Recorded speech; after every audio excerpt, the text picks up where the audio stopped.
It's that time again. Yeah, it seems like it's that time nearly every day now, isn't it? It's that time. It's that time every single day of your life. You need to be rest some days, don't you? Rest and process, redress, matters outstanding. Yeah, so I wanted to come on here and do the silly little things that I do, play songs and take them apart like a countrified Belfast Rick Beato, only better, younger. I would say better looking, but he's quite a good looking man. Let's be honest here. He's got that silver hair going on, doesn't he? Silver fox type thing. I think he's a wee bit CGI though, to be honest. There's something next to his, there's some graphic equalizer shit going on there. I think he's messed with the algorithm.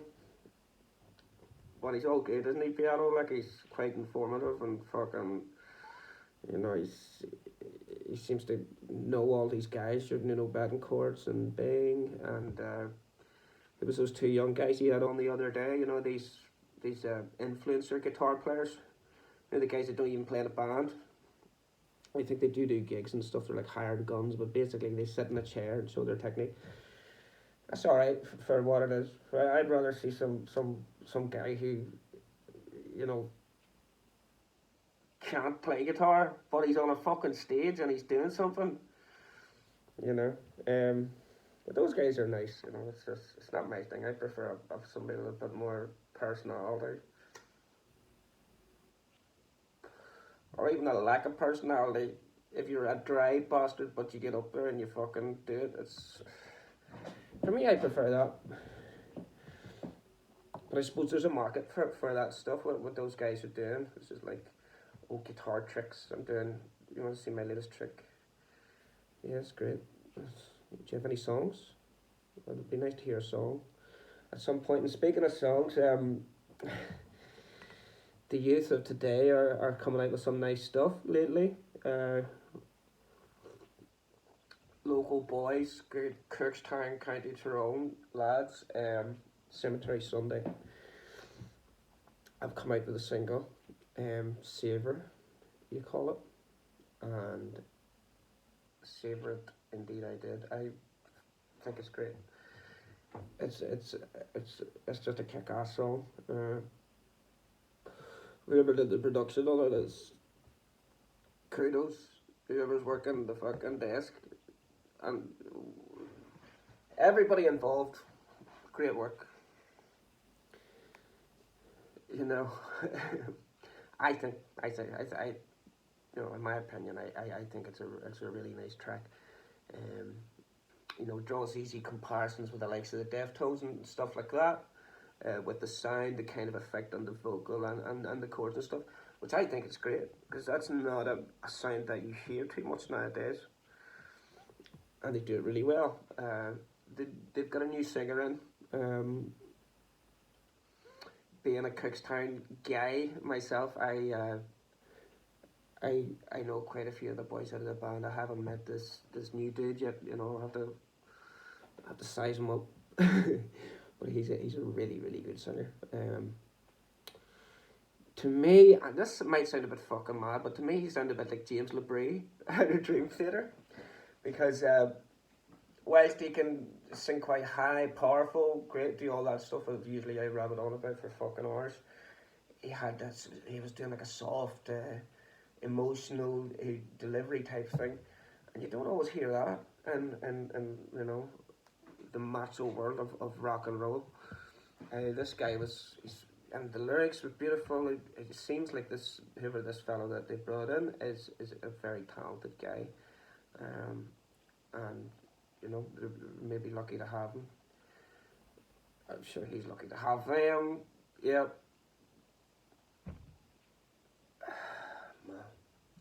Hang on, I have to take a fucking breath here and regulate. So anyway, I think it's really great, and it's great to hear the sound of the production and stuff is fantastic. The song's great. The drama in particularly really stood out to me. The heavy hit on the snare and the change up and the weight of the hit on the snare and where it comes in, the variation. That's the sort of thing that I like. So I really appreciated that. I know Connolly, who plays drums for Cemetery Sunday, he's, I don't know, Con's 15 or 16. He's a great player already. His playing on that track is fantastic. So that's good to see, you know. You know, the rest of the guys are great. Colin's older brother, Keelan's a great guy. You know, like any time that I played a gig in the railway, those guys from the band would always be there in the support. They would be getting the crack going. They would be dressed up. You know what I mean? They do the thing right, which I appreciate. And so I made sure to attend the most of their gigs too, and you know, do the same thing. So, who else is there then? There's Big Thomas, big tall Thomas on the bass. He's about 6 foot fucking 90. The boxer. I always like getting a chat with him, being the boxing fanboy that I am. And Ryan on guitar as well is a great guy. Fantastic player, Ryan. I wish he reminds me of myself a bit, because back in the day I was something along the same lines. Very good player, but was usually playing a, you know, maybe didn't always have the best equipment, or wasn't, you know, very fashion conscious and all of that end of things. It took me a while to cop onto that. But his playing's fantastic. If you can see past that stuff, you know, which I think most people do. You see a guy who can really play his instrument. So those guys are great. Yeah, it's good to see them come out with that track. And anybody who watches this video, the like 30 or so people that might hear this, go and check them out. Cemetery Sunday, you know, Cookstown guys. They've played bits and pieces up here as well. They played HMV one Saturday and stuff like that. They do loads of gigs, you know, in Mid Ulster and stuff like that. And it won't be long till they're doing more up here. And people recognise these guys are great, you know, and they'll be involved, you know. Another band, a young band that I wanted to mention that I had been checking out, because I met them out at a gig in Voodoo one night. Who have we gone to see in Voodoo? We went to see Megan Sullivan, who was great, beautiful girl, lovely singer, great songs, great concepts to her songs, you know, really cool ideas in her songs. Pink Pills, I think you call one of them. I've got them on Spotify. It's quite good. Who was on after Anya, who's a tour de force. She was without the band that night. It was just her, so it was more of a stripped back type of thing. It was great to see her as a performer, just in her element, doing her own thing. You know what I mean? She's a great personality, a great performer. Looks great, sounds great. She's got all the stuff, you know, it's all going on there. It's fantastic. And I think her band are playing in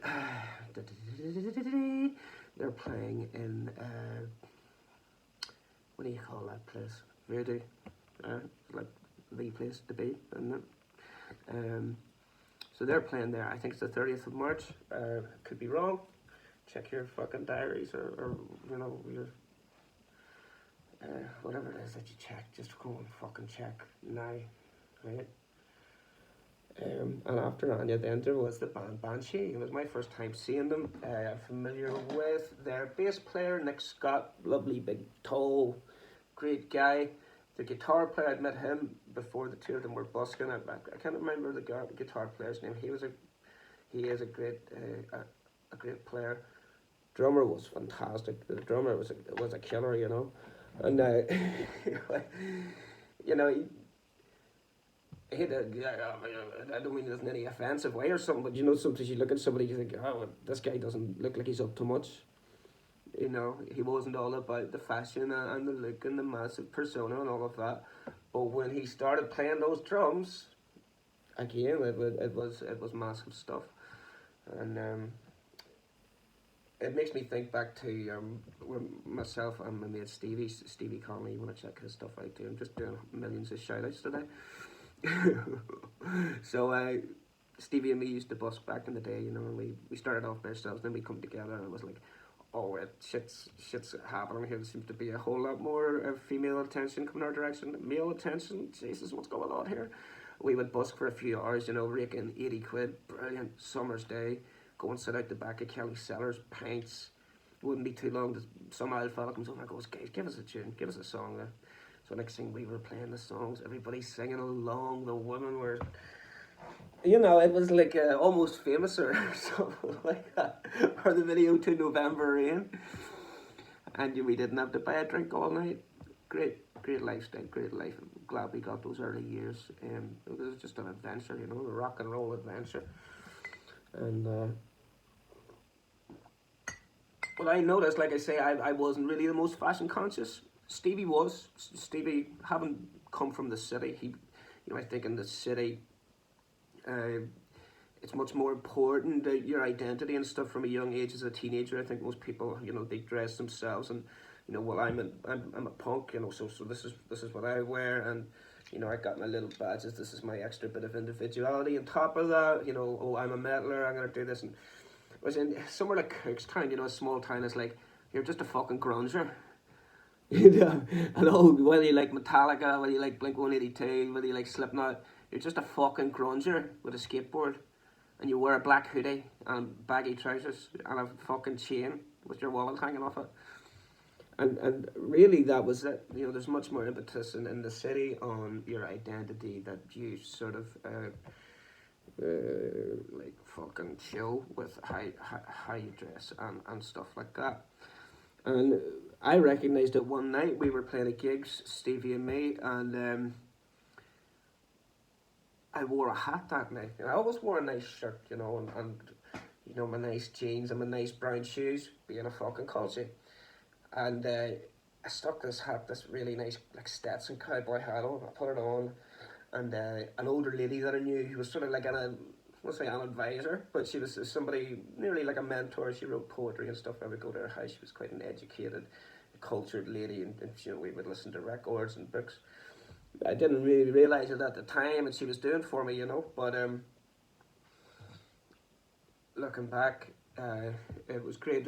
She came up and she just before we started, she just nudged the hat like that, and she cocked it Ace Juice, and Stevie and me began to play, and boom boom boom boom we come in, and I noticed, oh, I got the hat on now. All of the ladies are agog, you know, entranced, and that was nice to see. And that was hammered into me then the importance of presentation, making yourself, you know, look good. Every girl's crazy about a sharp dress man. You know, they didn't write that song out of nowhere. It's true. You know, and it's something worth putting some effort into. I don't mean you have to be some lady killer going around and one night stands left, right, and centre. It's more. It's even a courtesy. It's even a courtesy, you know, to your community. That sounds a bit fucking weird, doesn't it? Might have to retract that. It's just like even, you know, people that you hang out with and stuff. It's a bit more interest, you know. It's kind of cool. It's like, wow, everybody's got a bit of a look here. This gives us there's something in it, something to be explored. So the night of the gig, it was Megan Sylvan, fantastic. Anya, fantastic. I don't know why I did like a Romanian accent there because she's fucking German. A fantastic. Is that how German people talk? I don't know. I don't know one. Anyway, two lovely girls, two redheads, just great artists. Next up was Banshee, chick singer, right? Okay. Oh, you mean a female vocalist? You mean, oh, what? Sorry, what were her pronouns? I don't really know. I would respect them if I did, but I'm just going with this sort of rock, you know, journalism sort of tradition. chick singer, you know. We're in rock and roll here, aren't we? So we got a chick singer. That's nothing denigrating. It's not supposed to be. If it is, I will retract it. Just as soon as I dished it up, I will retract it after all the effort that I, you know. But lovely girl. I don't know her name, but she was like a Stevie Nicks type thing, you know. Smoky type of voice, like that type of thing. And you know, she, in terms of her vocal ability, she was great. She had like a really cool, unique sound. And what really struck me about it was her sort of repartee, you know, in between tracks was so genuinely hilarious. She had such like wit and like an easy way about her that was just so nice and stuff. I was like, this chick's really fucking funny. Like this girl's so cool.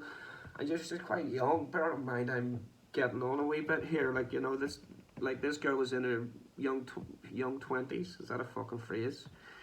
Young Americans all night. You know, her she was wise beyond her years in terms of how she got on with the crack. You know, she was taking the piss out of the guys in the band, but it was all done with a smile and a wink, and it was just she had great ability there, and that was really cool to see. I thought that was great. Anyway, um, when I landed for the gig that night, I landed quite early. My mate Sam, he was working, so I was like, oh, can I have a chat with Sam here? He's up behind the bar doing this and doing that. And then different sort of people, eager go-getters like myself, when we landed in, we got a few wee chat and stuff. I don't know you, don't me. We're gonna have a chat though. Next thing, this motley crew of youngsters landed in. I thought I was in fucking Hackney or something, 1960s Dartford. These fucking guys come through, you know. And they were all like little muds, you know, like, we are the muds with the haircuts and the hats and the... They had such character. Talk about presentation. And it turned out these guys were in a band. The name of the band, Jet Black Tulips. I got chatting to one of the guys, and we got connected on social media. His name is Tom Buick. So I thought it was a very strange surname, Buick. What, like the fucking automobile? Yeah, Buick. So there you go. There's a few Buicks running about Northern Ireland. Who'd have thought? And this guy was really cool. They were all really cool. They were so well turned out, man. You know, so we got doing a bit of chat, and of course I jumped straight to talking about the Who and bands like this. Based on what I could gather from their appearance, I thought, oh, this will be the band these dudes are into. And, you know, sure enough, they really knew what they were talking about, and they were going to be. Have you heard this song? Oh, and I go, no, I haven't. Oh, well, one of them pulled out The Seeker. Do you know The Seeker by The Who? And I was, you know, these guys were the youngsters, but I was like the big kid. I was leaping around the place like a mad idiot. But they really knew their stuff, and they said, you know, you want to check out our band stuff on social media. Only really got around to it yesterday. They have a new single.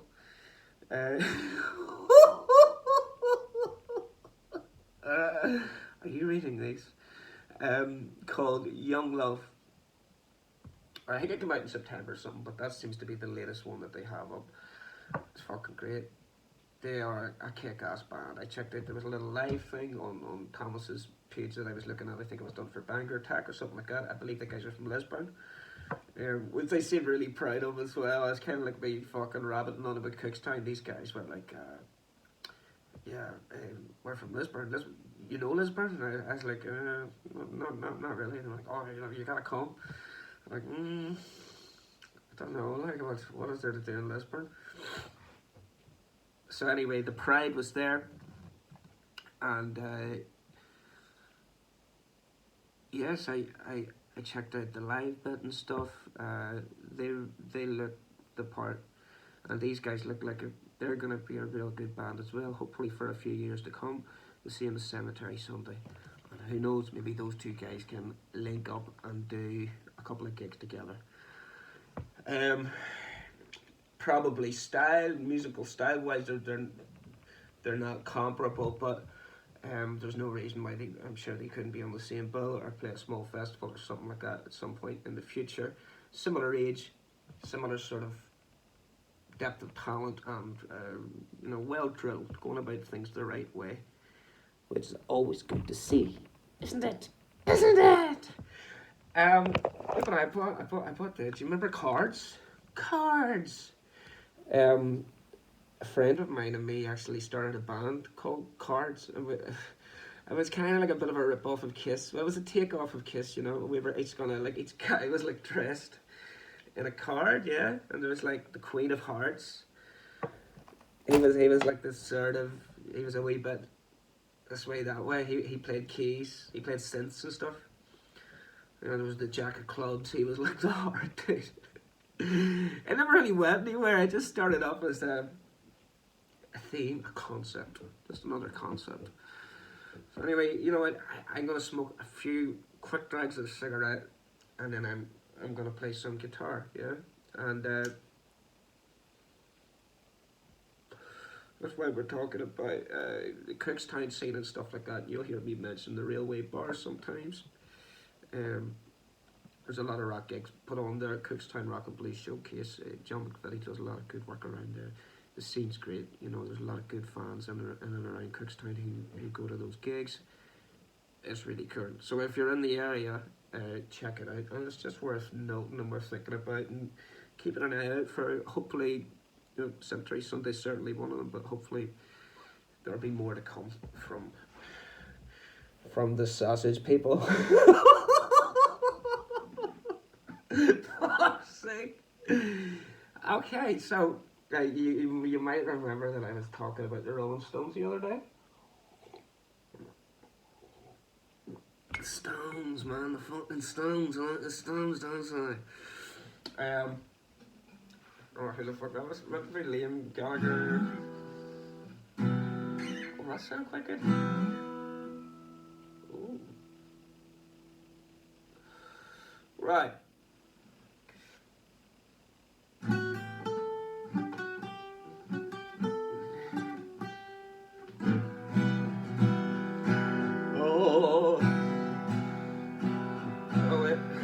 Stop. What a drag it is. I'm fucking it up, aren't I? I'm gonna start writing this down. The song is called Mother's Little Helper. It's off the Aftermath album, 1966, by the Rolling Stones. The crack with this album is it's all about misogyny. They've got Under My Thumb on it, Mother's Little Helper, they've got Stupid Girl, they've got a lot of stuff like that. I think they come in for a wee bit of criticism around that time. The Jagger Richards songwriting partnership, which sounds a bit corporate, doesn't it? A partnership in place, two people, doesn't it? Yeah. I suppose they had to make it kind of official and stuff so that they wouldn't get robbed. Yeah, so the crack with this song is you've got that na. And I thought to myself, that's got to be Brian Jones. That's the Brian Jones stuff, because there's some weird instrument going on there, and he was sort of known for playing like all those strange instruments, wasn't he? He would play like I thought it was some double string thing, some medieval fucking lute or something. He was playing. It wasn't. It was a 12-string guitar, a slide Parton 12-string guitar. Richards played it on one 12-string that he had found on a fucking skip, essentially. And Brian Jones played the slide on another 12-string guitar, which he had, which is a Rickenbacker, according to Wikipedia. So these guys were doing that shit. They were...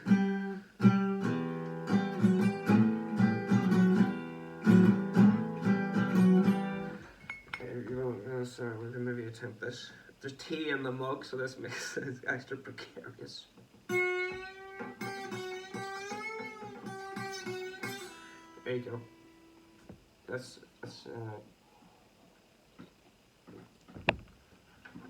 get tea. So anyway, the song goes. Oh, what a drag it is getting old.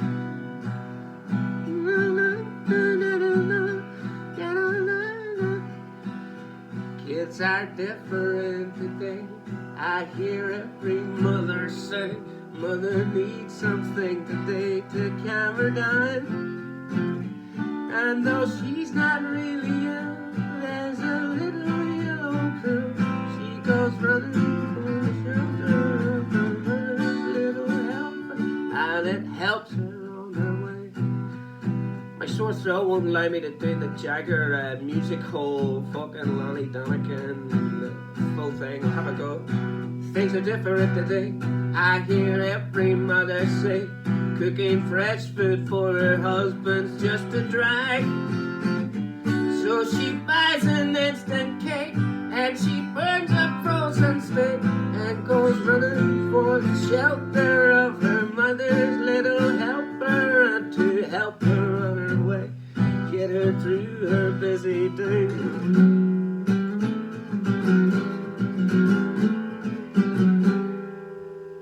Oh, doctor, please, please, see more of these outside the door. 2 for more. What a drag it is getting old. Alright. It just aren't the same today. I hear every mother say, they just don't appreciate that you get tired. They're so hard to satisfy. You can tranquilize your mind and go running for the shelter of your mother's little helper. I'm for help you through the night, help you minimize your plight.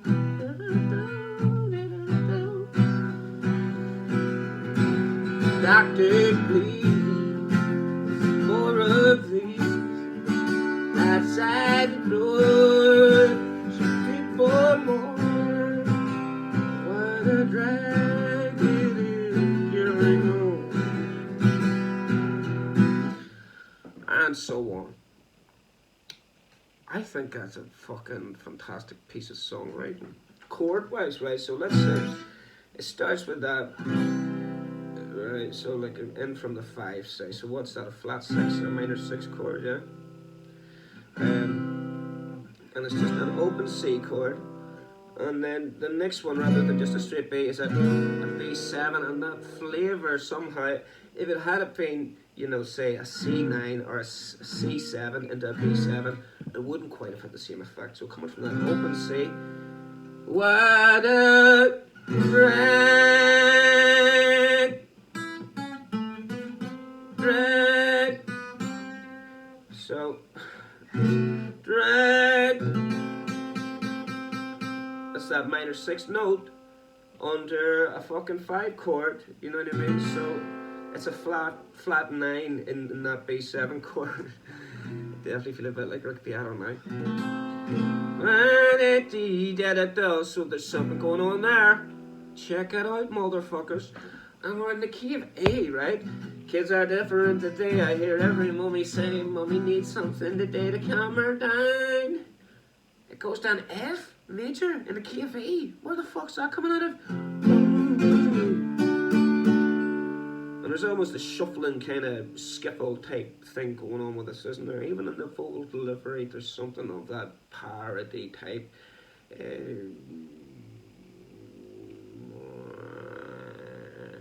Effect for whatever reason, but that comes in D, but D's the 5 chord of fucking of G, isn't it? So then it kind of runs us into it, doesn't it? There's something going on there. There's some kind of a connection with the way those chords go, right? Yeah, but doctor, please, more of these outside the doors. 2 for more. Anyway, I'm not going to go into the whole fucking back and forth, but have a look at it. If it catches your ear, if you think oh well, the songs we're writing are you know we'll A minor, A minor. I would say like a day.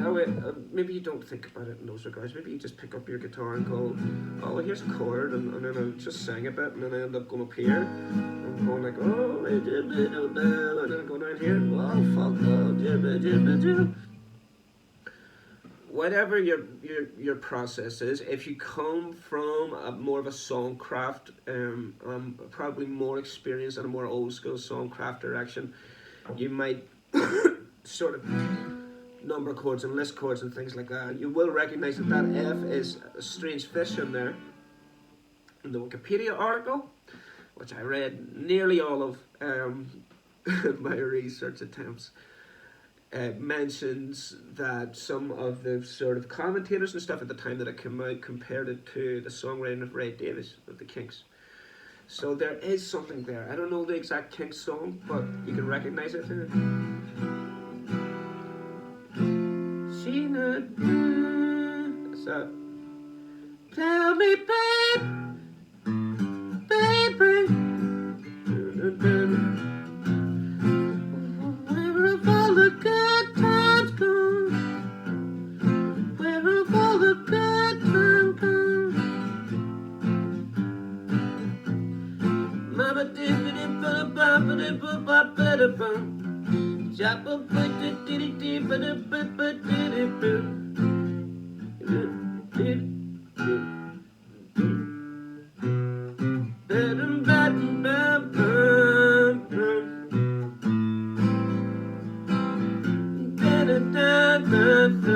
There's the change. So it's an F to a D. Now we were playing an E minor, which is more or less interchangeable, really. Some people call this modal interchange. For me, I just connect up the dots with E minor and G major. You know, I see them as just the same key, nearly. Which is probably wrong, you know, by the book. But fuck the book, unorthodox. So that F chord isn't so uncommon in the key of G. If you look through a lot of rock songs and stuff like that, that chord's in there, you know. Say in a song like oh, she make it weary, and young girls they do get weary wearing that. There we go. Big dirty F7 dominant. It's fucking there, isn't it? Wearing the same old shaggy dread, wherever it goes after that. But you'll see it in other songs. It is a function. It's something we can use. So that explains where that comes out of. Because if you're playing an E minor, you go, well, one fret up. That doesn't make sense because the scale is, it's a tone, half tone, fucking tone, half tone, fucking tone. You know, half tone, did I just invent that as well? Right.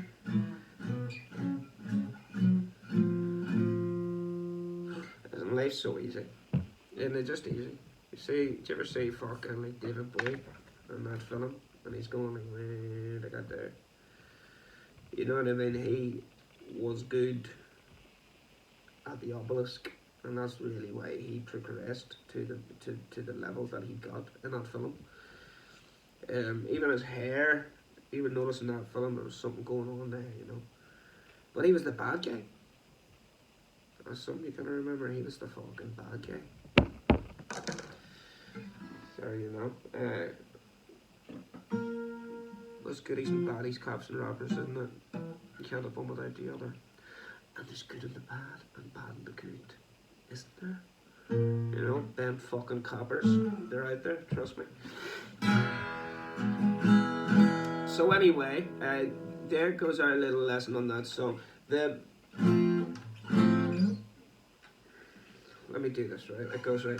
Kids are different today, I hear every mother say. Alright, when it gets to this part.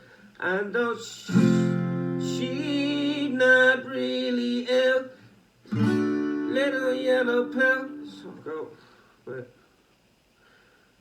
She got running for the shelter of her mother, little helper, and it helps her through the night. Dee dee dee dee dee dee. When it gets to the doctor, please, but if you ever notice in like a Paul McCartney song like Live and Let Die or fucking some of that Baby I'm Amazed, you can play an F chord with the A and the bass, which works well on guitar because you've got the open A string there. So that's one of the inversions, probably the third inversion, second inversion. So it's the thing, isn't it? It's the you've got the third and the bass, basically. Because if you go to play the root position of that chord, you'll hear it on the record, it doesn't quite sound right. It sounds, most of it's there, it's definitely an F chord, but there's something else going on. Let's try an inversion and see how that goes. Oh, that seems to work. So that's worth considering.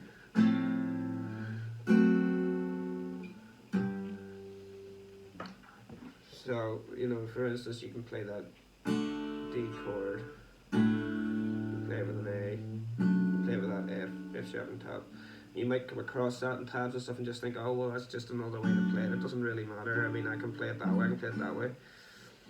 Depending on where stuff sits in the mix, and like how you go about composing stuff, you can utilize those type of things and make them really effective and serve the song and give it some more complexity and extra flavour and stuff like that.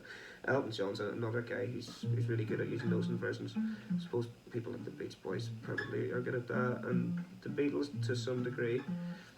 And yeah, like looking at a song like this, it's you got to go back to the 60s sometimes to look at the rock and roll.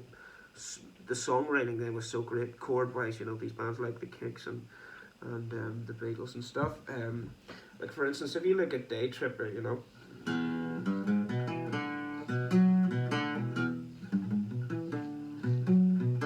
right, got a good reason, right, hey, making the easy way out now, the 4 chord, got a good reason, back to the 1, making the easy way out now, it's gonna go straight here.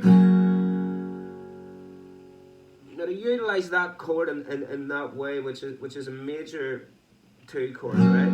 It's usually in diatonic shit, it's like a minor chord, isn't it?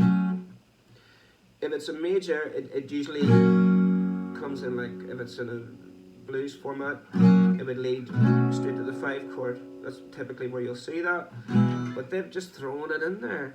I don't know how that works. I don't, you know, the Beatles songwriting is just genius. But they made it work. But wait, there's fucking more to come. So we've got take it easy way out. She wasn't there. And what's that? F sharp major chord. G F sharp D. You see what I'm saying there?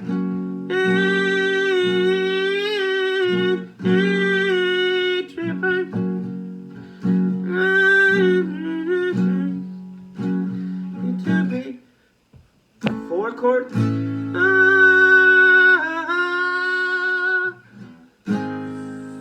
flat 4 chord or sharp 3 chord,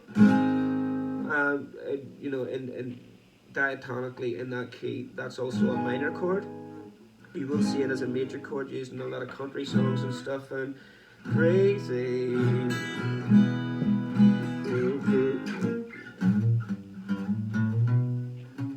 Crazy for feeling so lonely. Different tunes like Pixie songs and stuff like that, they have that chord. And if you're watching this, you're not stupid. Well, you are. See you over there, you're fucking daft. But you know, you hear that chord in like some country tunes, and then some of the clever indie bands and stuff like that who have learned from the old school of songwriting and songcraft. Your Pixies and Weezers and bands like that. They can implement chords like that, and they can still keep it modern and stuff like that, and they can keep it fresh. And it's where you use it and how you cloak it, where the song doesn't just look like some structural fucking demonstration. Because you want it just to be a whole emotional fucking experience, really. Anyway, where are we? Day tripping, so low. Oh, what? I noticed it. Low to find out. So what the fuck is that? That's the what should be the relative minor. To be that a fucking major too. Find out, I found out. Finally, they hit the fucking 5 chord. Oh, I know where we are now. I know what we're doing. It's like, what the fuck is going on there? So the Beatles were wise. Like they were doing stuff that was right out there. If you approach it from a point of view of being, we talk about these partnerships. There's Lennon McCartney, another songwriting partnership. How did they come up with this stuff? Were they just two massive geniuses? Yeah, they probably were very intelligent, charismatic, good-looking guys who worked very, very, very hard. And if you don't work hard, you don't really have a chance of getting these ideas. Yeah, or if you're willing to put in the graft and the hard work, you might be lucky enough. Indeed, you'll be more receptive. There's more of a fucking chance, you know what I mean? It's like me, I go and get my ticket for the Euro Millions now on a Friday evening. I've only got one ticket. John Lennon he's dead, right? Hypothetically speaking, John Lennon had 10 tickets. That's a really, really great analogy, isn't it, for the crack?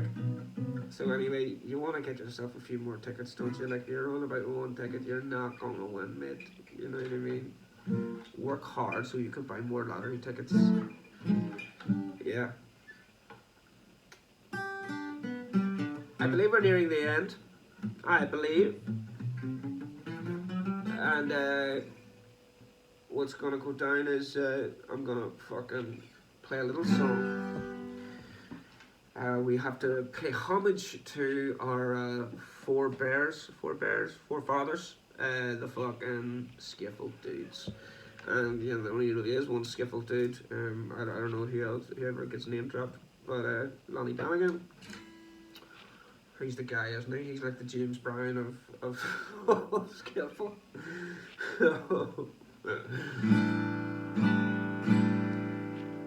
Sounds like a wee Beatles song, doesn't it? So yeah, another wee gospel song to see us home. You gotta have faith. This one's called Michael Row the Boat. Now I really get into, as I'm sure you may have heard, I'm like a Van Morrison fucking fanboy supreme, and I knew that he was a big fan of Lonnie Donegan, so I started to get into him, and I got a lot of Lonnie Donegan records, and I really like him. Even the "My Old Man's the Best Man" and all the corny jokes and stuff. I kind of like that. I like that stuff. If you're in the right mood for it, it's great.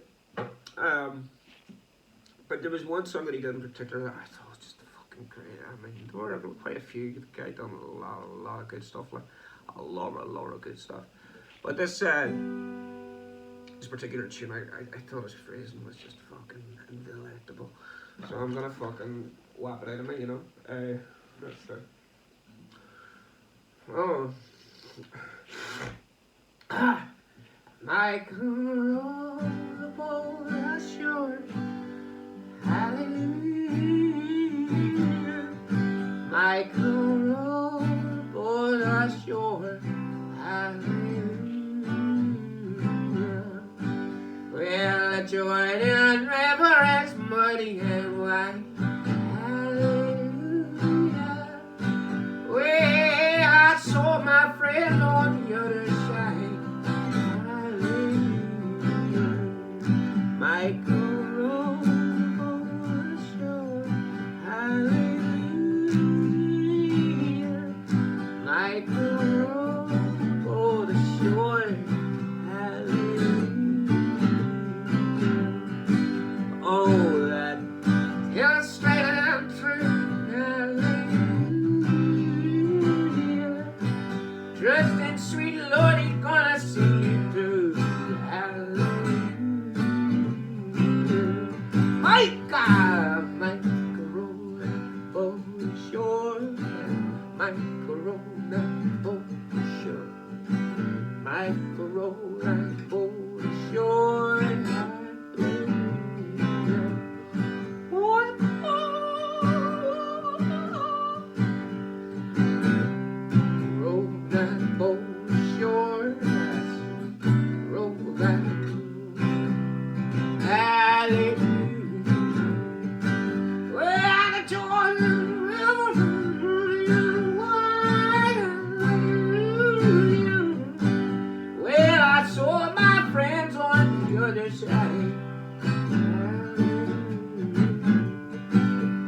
Might have to have another go at that. Maybe I should have warmed up.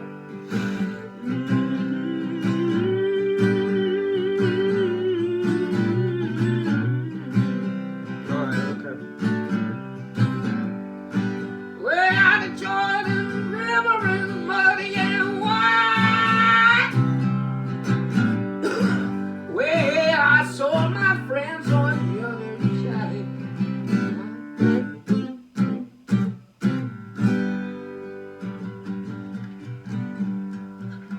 There you go, that's Lonnie. Lonnie Donegan. Check him out.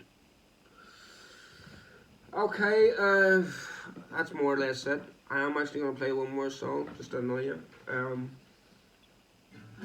going to play one of mine. Off my forthcoming album, could be out fucking 2026 if you're lucky.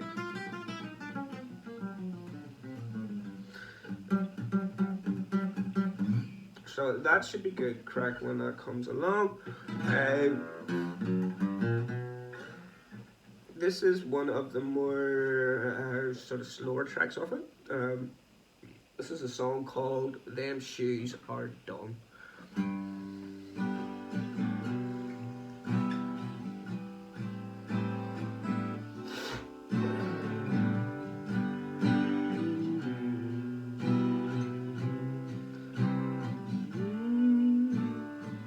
How many miles have you walked, man? Have your sores upon your soul?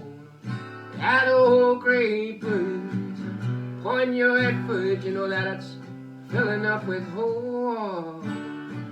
Come here and sit down, you've done your bit, and then some have you no regard for your own well-being. Well, things I'm seeing have left me anxious, sore and scarred.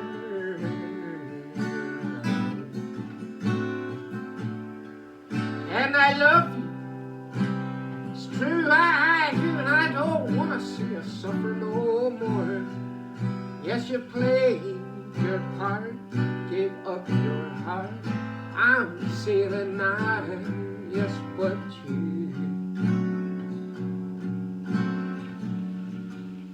you see it all before.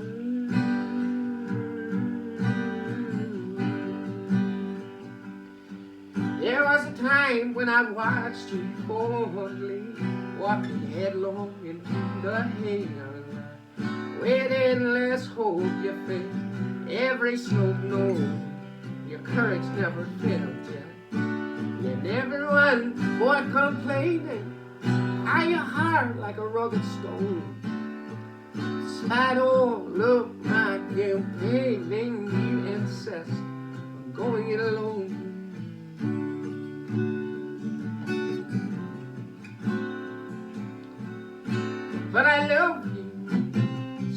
I do, and I don't want to see you suffer. Played your part, gave up your heart, I'm seeing it now. Oh, but you, yes, you've seen it all before.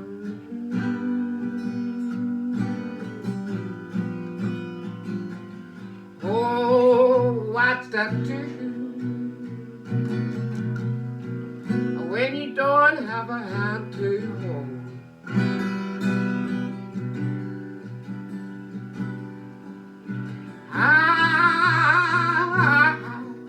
I guess it's true.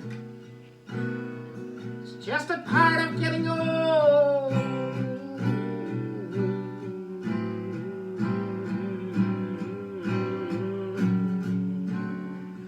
I don't want to grow out. Way out there in the darkness, while you wrestle on your own, at the furnace of love and hate is where your character was formed. Proud, sterling, stubborn, your beauty well concealed. You know you never know the good you've done, the ones that you held here.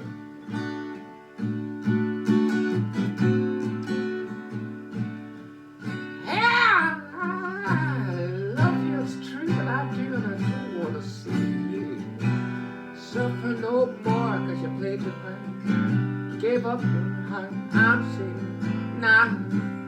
Oh,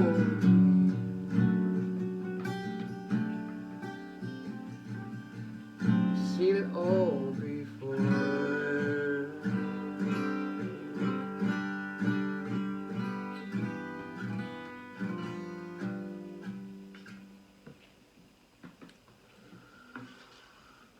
That's that. That's my work for the day done. Put on this hat now. Go walking around East Belfast, just like talking lampposts, fist fights with lollipop men,